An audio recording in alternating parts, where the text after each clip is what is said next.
We've got a good mix of cameras out the rear, the front of the cars, above the windscreen, and looking at the drivers from varying angles. And the Shell onboard camera will bring you the shots of Dick Johnson in his farewell drive, and out of the front of the number 17 Shell Helix Ford also. A beautiful sunny day here, perfect temperature for drivers, spectators, and everyone involved.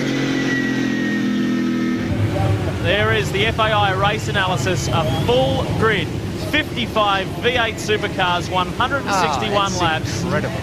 Now they must do a minimum of 4 compulsory pit stops and a compulsory brake pad change. We are getting ready to go.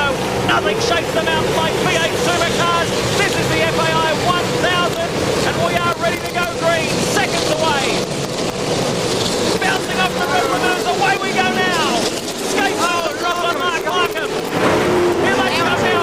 Great start by Craig Lowndes on the inside and Radicic on the outside in the number 18 Shell Helix Ford. Through Hill Corner. A smooth run so far. Radicic got away to a ripper around the outside of Craig Lowndes. They all try and squeeze through. Now the big drag race up Mountain Straight. Oh, look at that. That's quite incredible. That's quite an incredible sight. We haven't seen that for many, many years. A full grid at Mount Panorama. It's Paul Radicic, the fast man of the Shell team, who's going to lead them up the hill for the first time. Great start for Shell 18 Ford. Dick Johnson got away to a great start also in the number 17 Shell Helix Ford as the full field scream up on top of the mountain. Wait till you hear the crowd cheer.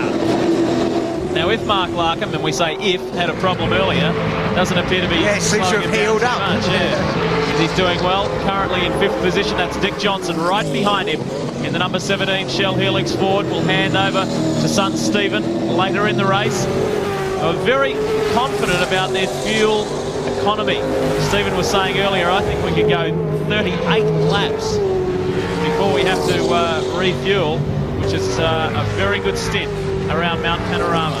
Well, the important thing with that, even though they have a minimum 4 stops they have to make, the fact is, if you're using less fuel, you have to put less in at the next stop, so your actual refueling time is reduced. There's always an advantage to having good fuel economy, even when you have your pit stops numbered in a minimum. So even though they have to make 4 stops, fuel economy is always an advantage, because every second you lose in the pit stop is very, very hard to make up on the racetrack. Dick was saying yesterday that he has never been so tired in all of his life.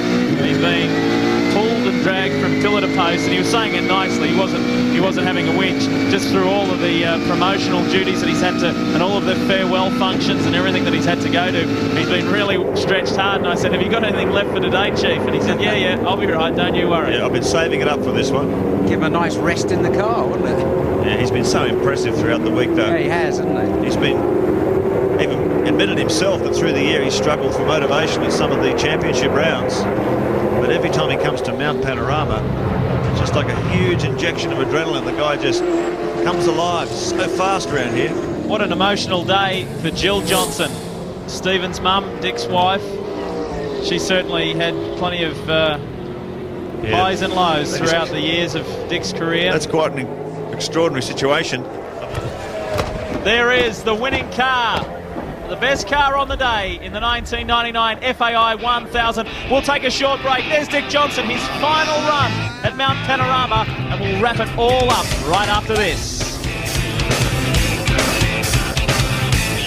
An incredible afternoon. We keep saying that V8 Supercar racing gets better and better, and we may have farewelled Dick Johnson today, but Dick left this event and V8 Supercar racing in great shape.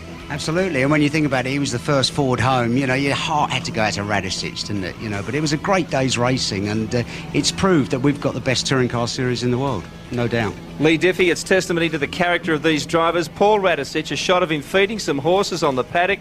Dick Johnson, thanks for joining us at this late hour, and firstly, congratulations on a wonderful career. Thanks for the memories today as well, and a tough one for you, because that must have been heartbreaking watching Paul in that paddock. Well, it certainly upset me, because it was about 10 or 12 laps to go when it happened, and I think he now knows how Glenn Seaton felt a number of years ago when his car actually died, virtually in the same place almost. You look a little tired. Was that a tough one?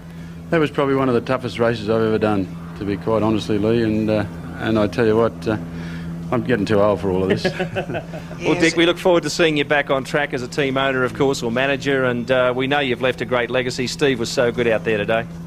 Yeah, Steve did a great job. You know, he was a little bit impatient there once, but he'll learn very, very quickly. And I know damn well that next year we'll end up with quite a number of results and podium finishes, and we're looking for a championship in Bathurst next year. Your last ever race, DJ. Gonna miss you. Well, Baz, you've had your last one, so. That's true. All the best for the future, DJ. Thanks.